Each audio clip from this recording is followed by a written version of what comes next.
Good morning, Starshine. The Earth says hello. What's up, my Omi homies and fellow NFT collectors? As I mentioned in my last video, Comic-Con is approaching on July 21st, so over the next couple of weeks, I'm planning on stacking up on Marvel comic NFTs on VeVe. So I've decided to dig in a little bit deeper in the numbers and try to find out what some of the underpriced comics on the app are. Before we get started though, I did want to point out that I saw a video a couple of days ago by a new VeVe YouTuber named VeVe Fox that not a lot of people know about. She goes into the Mutascan data and looks at some of the top wallets on the app, the collectors with the most NFTs, and in her last video she went through and looked at those wallets to see what they were buying over the last 4 weeks. And I said, okay, this is very interesting, but slightly more interesting would be to know what exactly did they purchase and what exactly did they stack. So this is what I tried to do today and see if I can take these 5 wallets and looked at what they purchased and find the data and kind of match the tokens that they have purchased with the actually item. So what did I found? If we look by collectible type, we see that the majority of items that were purchased were actually comics. So almost 80%, 76% were comics, and only 11% were collectibles. And then NA are the ones that, so these are the amount of tokens that I couldn't match because either they were from before the Immutable X migration. So as you can see, the whales are even getting into the comics before Comic-Con, so it seems like a safe bet right now. And like I said, we need to look at the numbers to find out if there's any comics that are on the app that are really underpriced right now. Now, I never collected comics growing up, so I don't have a bias towards any particular characters or comic series. I'm just going to be looking at the numbers. And I put together here a spreadsheet with all of the prices from Go Collect from the 9.60 ratings to 9.2, 9.0, and 8.0. I also have a column here for VeVeRank.com. And this is a spreadsheet that's open to the public. It's through Butt Thompson's spreadsheet. If you guys aren't subscribed to Butt Thompson's YouTube channel yet, I will link it in the description below. Make sure you subscribe to him. And I will also post a link to this spreadsheet in the description below. Just go down here to sheet number 294. That's where I have this information at. And here in a second, I'll show you how you can copy and paste this data into another spreadsheet, which will help you look at it differently. So I have these all separated by edition sizes. You can see I got the 60,000 editions here, 35,000, and then all the 30,000 editions together because it's easier to compare the numbers when you're looking at the same edition sizes. I think it's also important to keep in mind the year that these were released because comics from certain decades will be more scarce in the physical world than the more current comics. So the first thing I want to look at are the grails. That's Marvel Comic number 1, Amazing Spider-Man number 1, and Fantastic Four number 1. And if we're up here looking at the prices of the 9.6s, the 9.2s, the 9.0s, and the 8.0s, you can see on the 9.6s we don't have a price for Marvel Comic number 1 or Fantastic Four number 1, so we're going to skip that altogether. And of course for the 9.2s, Marvel Comic number 1 is almost twice as much as Fantastic Four number 1. And Amazing Spider-Man number 1 is almost 1/10 the price of Fantastic Four number 1. It's pretty interesting to see in the 9.0s here that Fantastic Four number 1 outsells Marvel Comic number 1, and it also outsells it here in the 8.0s. So I almost feel like Fantastic Four number 1 should be almost as expensive as Marvel Comic number 1, but of course not quite. But if we're looking here at the rarities, you can see Fantastic Four number 1 should be more expensive than Amazing Spider-Man number 1 across the board. And it is here in the commons by a little bit. It is here in the uncommons by a little bit. But here in the rares, it's cheaper by 50 gems, which is a discrepancy that looks like it could be a good deal in the market. Even here in the ultra rare, it's more expensive, and the secret rare is more expensive. But for some reason, the rare of the Fantastic Four number 1 is cheaper than the Amazing Spider-Man number 1. I feel like that's probably going to be a good pickup. Alright, let's scroll down a little bit and look at the 30,000 edition comics. I have them separated by rank from VeVeRank.com. I have the A's up here at top, and you can see Daredevil number 1, Fantastic Four number 5, the Ghost Rider first appearance, Doctor Strange first appearance, and Miles Morales are all at the top.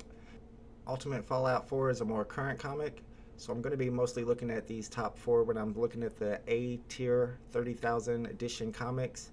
And you can see on the 9.6 ranking that there's a 98,000 for the Daredevil, so it's at the top here, and there's a NA for the Fantastic Four number 5, meaning that none of those 9.6s exist. But if you go to 9.2, you can see it's a lot more expensive than the Daredevil or the Strange Tales 110. Now the Daredevil number 1 is more expensive than Strange Tales at 9.6, but Strange Tales is more expensive than Daredevil number 1 at 9.2. So let's move down to the next level. It's 9.0. And you got Strange Tales at 41,000, Daredevil at 29,000, and of course Fantastic Four number 5 at 100K. And then we're gonna check the 8.0s too. 46,000 for Fantastic Four number 5, 23,000 for Strange Tales number 110, and Daredevil is 15.5. And of course Ghost Rider's lagging behind there. So let's see how that matches up with the prices on the market right now. Of course you got the commons in the first column, the uncommons, the rares, the ultra rares, and the secret rares. And judging by the prices in the physical world of Strange Tales number 110 versus Daredevil number 1, I feel like Strange Tales number 110 should be more expensive than Daredevil number 1, but you can see in the market right now Daredevil number 1 is a lot more expensive in all of the rarities. Not a ton more expensive when you get to the ultra rares or the secret rares, but you might have a good deal right here on Strange Tales number 110 commons and uncommons, and maybe even the rares if you like to collect rares for MCP points. Alright, I'm going to go through the rest of the 30,000 edition comics and look for ones that are very valuable in a 9.6 grade. And you can see Amazing Spider-Man number 3, of course, is 150,000. And right now it's got a 22 gem common and a 1,200 secret rare. So let's keep that in mind as we scroll through. You got a $70,000 9.6 Amazing Spider-Man number 50 at 17 on the common and 712 on the secret rare. And then we got Tales of Suspense number 57 and number 52. This one's 60,000 on the 9.6. 52 doesn't have a 9.6, but it beats the Tales of Suspense 57 and all the other grades. So you can assume that those are very expensive. And you look here at the prices, you got 10.40 gems on the commons and 444 gems on the secret rares for the Tales of Suspense number 57. That's a Hawkeye first appearance. And $6.99 on the Tales of Suspense number 52 Black Widow first appearance. And although the Tales of Suspense number 52 is more expensive than the Tales of Suspense number 57, it's not a ton more expensive, but it looks like the secret rare is selling for almost double what number 57 is selling for, so there might be a good deal there to be had. And you can see that in the ultra rares, the Tales of Suspense number 52 is cheaper than the number 57, so that's probably a good deal, a good pickup also. As I'm scrolling down more through the spreadsheet, there are some of these that I didn't fill out, like the Fallen Sun series or the new Spider-Man series. I didn't think it would matter much since the physical versions aren't very valuable, but I did notice in the D tier range that you have Fantastic Four number 13, and that the 9.6 sells for 34,000, and the 8.0 sells for 6,750 gems. I'm surprised that it's considered a D rank comic on VeVeRank.com. Commons are going for 10 gems though, which is pretty decent. However, the secret rare is all the way down to 350 gems, and if you're comparing that to some of the other comics, which we're going to do when we separate these by years, that seems like a good pickup. So let's do that next. I'm going to show you guys how you can do that yourself. If you go to the spreadsheet by clicking the link in the description, it's going to take you to Bud Thompson's spreadsheet, which has a lot of good historical data from the VeVe market. But if you go down here and click on sheet 294, that's where I have this spreadsheet. If you want to make it easier to see, you can go to the zoom option and change it to 125%. That's what I usually do. And then if you click in this top left corner one time, right click it and copy it, what you can do is click on one of these other sheets down here. Most of them are blank. I'm going to use sheet 297. I'm going to right click again and I'm going to paste all that information here on a separate sheet just so I can do what I want with it. So the first thing I want to do is sort by year, so I can look at some of the prices of the vintage comics and compare them with each other.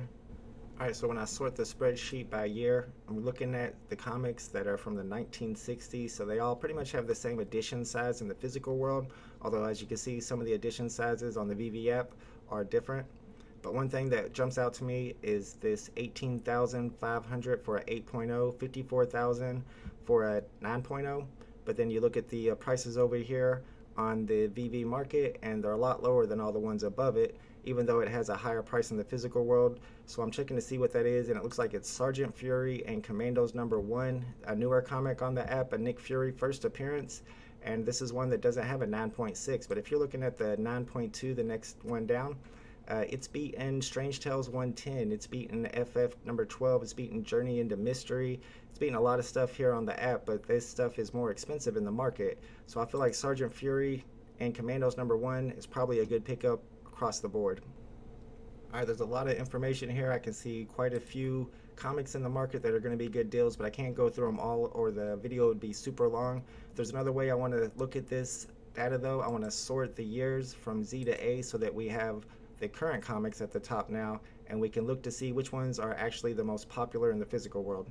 Alright, so I'm going to be looking at 2011 and up, and all of these are pretty much the same edition size. You got the House of X, which has 50,000, which is a lot higher edition than most of the other comics in this category, and you have West Coast Avengers, which is a 10K edition comic, so we'll keep that in mind. Of course, the most popular one is Ultimate Fallout number 4. It sells for the most at 875 on a 9.6. And then the next popular one is Vengeance number 1. We're going to keep an eye on that one. It's the second most popular out of this category, but I don't necessarily see it being the second most expensive in the market. Next we have Marvel Now .1, which is a Kamala Khan first appearance, and then we have the Captain Marvel number 14, which is also considered by some as a Kamala Khan first appearance.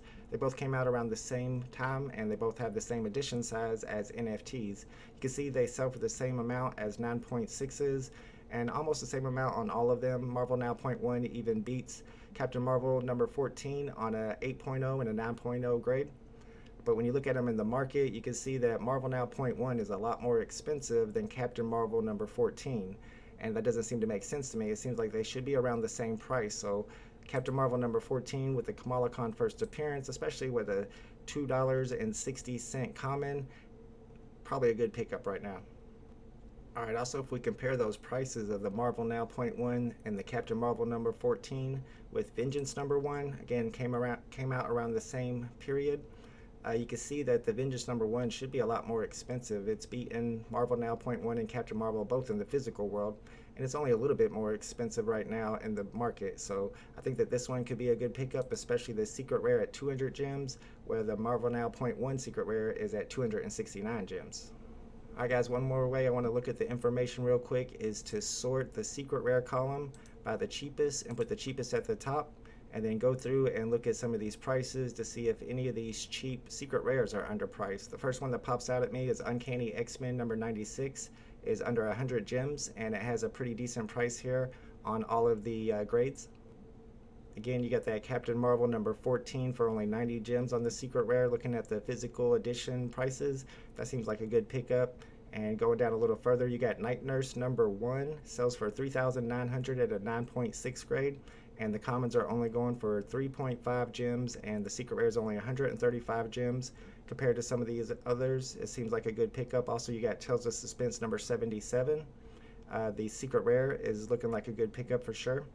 And down here we got Jungle Action number 6 going for 5,500 as a 9.6, and these commons are less than 4 gems. Secret rare is only 160.